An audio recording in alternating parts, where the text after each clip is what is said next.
ఓం శాంతి. బ్రహ్మబాబా జీవిత చరిత్ర కంటిన్యూ చేస్తున్నాం.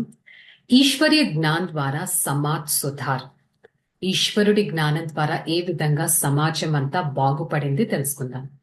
उन दिनों में सिंध में यह रिवाज था कि किसी निकट संबंधी की मृत्यु हो जाने पर माताएं मिट्टी से सने हुए मैल कुचड़े कपड़े पहनती थी। वे स्थाप करती थी और रोती रहती थी। मेरी लौकिक माता का भी यही हाल था। वे वे भी मैले कुचले कपड़े पहनते रहती थी, रोती रहती थी। परंतु बाबा का ज्ञान सुनने से उसके मन में इतना गहरा प्रभाव पड़ा था, लोक लाज और असुरी मर्यादा अथवा कुरीति पकड़कर उन्हें मैल कुचले कपड़े पहने छोड़ दिया और वह आत्मिक सुख में रहने लगी।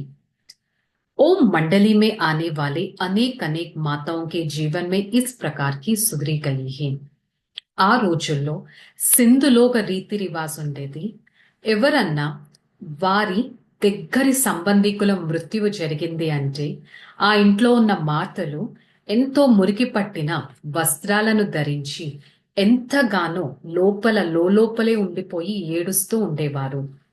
అలాగే బ్రిజేంద్ర దాది గురించి చెప్తున్నాం కదా, వారి మాతకు కూడా అదే పరిస్థితి పట్టింది.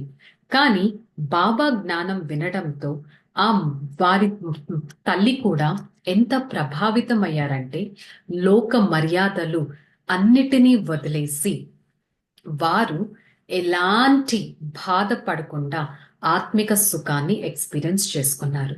ఇలా తనే కాదు, ఓం మందలికి వచ్చిన ఎంతో మంది మాతల జీవితం కూడా మారిపోయింది. उन दिन में सिंध में बहुत से घोरे बहु बैठिया प्रख्यात सभ्यता के प्रभाव के कारण फैशन करती थी। कोई तो जेवरे से लदी रहती है और अन्य बहुत ही जिन्हें स्वाद की वशीभूत थी। चंद लोगों को घर में नौकरी की खानी बनी थी तथा सब कार्य करते थे। परंतु अब जो कन्या माताएं ओम मंडली में संपर्क में आई थी, उन्होंने फैशन करना तथा स्वर्ण आभूषणों के खजाने छोड़ दिया। वे घर के सब कामकाज अपने हाथों से करने लगी। ఓం మండలిలో ఇంతకు ముందు సింధ్ హైదరాబాద్ లో ఇంతకు ముందు ప్రతి ఇంట్లో ఉన్న అమ్మాయి కానీ పెద్దవారు కానీ లేడీస్ ఎంతో ఫ్యాషనబుల్ గా ఉండేవారు. బాగా ఆభరణాలు వేసేసుకొని ఎంతగానో ఆ సౌందర్యానికి వశీభూతం అయిపోయారు. వాళ్ళ ఇంటికి వచ్చే నౌకర్లు కూడా ప్రతి పనికి నౌకరుండేవారు. వారు అన్ని పనులు వారే చేసేవారు.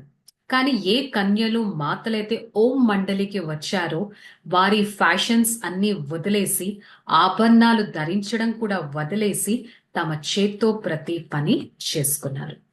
ఈ విధంగా బ్రహ్మ బాబా దగ్గరకు వచ్చిన వారి లైఫ్ ఎంతగానో కన్వర్ట్ అయిపోయింది.